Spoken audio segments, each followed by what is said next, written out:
കേസിൻ്റെ കാര്യത്തിന് ആ കള്ളക്കേസിൽ കുടിക്കുക ആ കള്ളനെന്ന് നമുക്ക് പറയാം.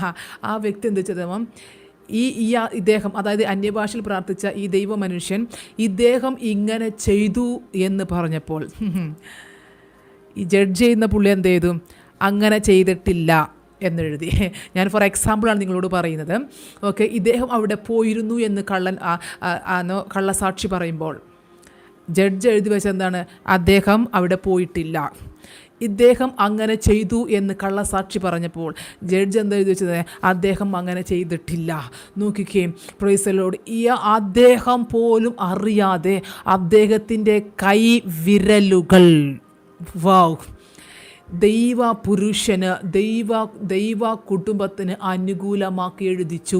ഇദ്ദേഹം അറിഞ്ഞില്ല ഇദ്ദേഹം എന്താ എഴുതുന്നേ എന്ന്. കള്ളസാക്ഷി പറഞ്ഞവൻ പറഞ്ഞത് മൊത്തം കള്ളമാണെങ്കിലും ദൈവം അതെല്ലാം അനുകൂലമാക്കി തരുവാനിടയായി തീർന്നു.